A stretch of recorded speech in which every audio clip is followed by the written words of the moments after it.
Hey hi all.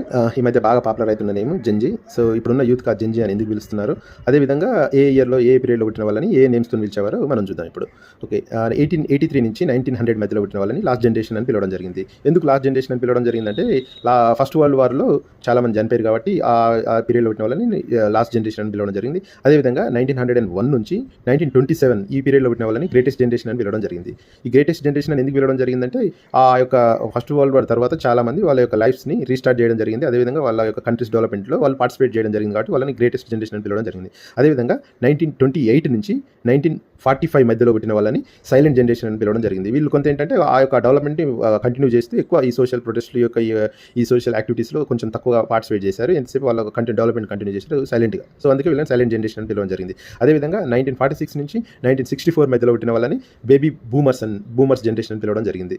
ఎందుకు ఈ baby boomers అంటే ఈ టైం పీరియడ్లో సెకండ్ వరల్డ్ వార్ తర్వాత పాపులేషన్ చాలా పెరిగింది. అందుకే ఈ టైం పీరియడ్లో పుట్టిన వాళ్ళని బేబీ బూమర్స్ అని పిలవడం జరిగింది. అదేవిధంగా 1965 నుంచి 1980 మధ్యలో పుట్టిన వాళ్ళని జనరేషన్ ఎక్స్ అని పిలవడం జరిగింది.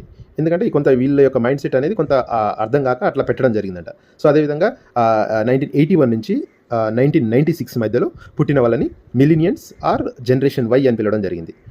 అదేవిధంగా 1997 నుంచి 2012 మధ్యలో పుట్టిన వాళ్ళే ఈ జనరేషన్ జెడ్, వాళ్ళనే ఇప్పుడు మనం జెన్జీ అని పిలుస్తున్నాము. ఈ యొక్క ఇప్పుడు కరెంట్ మన సొసైటీలో ఎక్కువ ఈ పీరియడ్లో పుట్టిన యూతే ఉన్నారు. అందుకే ఇప్పుడు ఈ 1997 నుంచి 2012 మధ్యలో పుట్టిన వాళ్ళని జనరేషన్ జెడ్ అని పిలవడం జరిగింది. అదేవిధంగా ఇప్పుడు జరుగుతున్న అన్ని ఉద్యమాలు కానీ ప్రొటెస్టులు కానీ ప్రతి దాంట్లో వీళ్ళే పార్టిసిపేట్ చేస్తారు కాబట్టి వీళ్ళని రిప్రజెంట్ చేయడానికి జెన్జీ అని పిలవడం జరుగుతుంది అనమాట.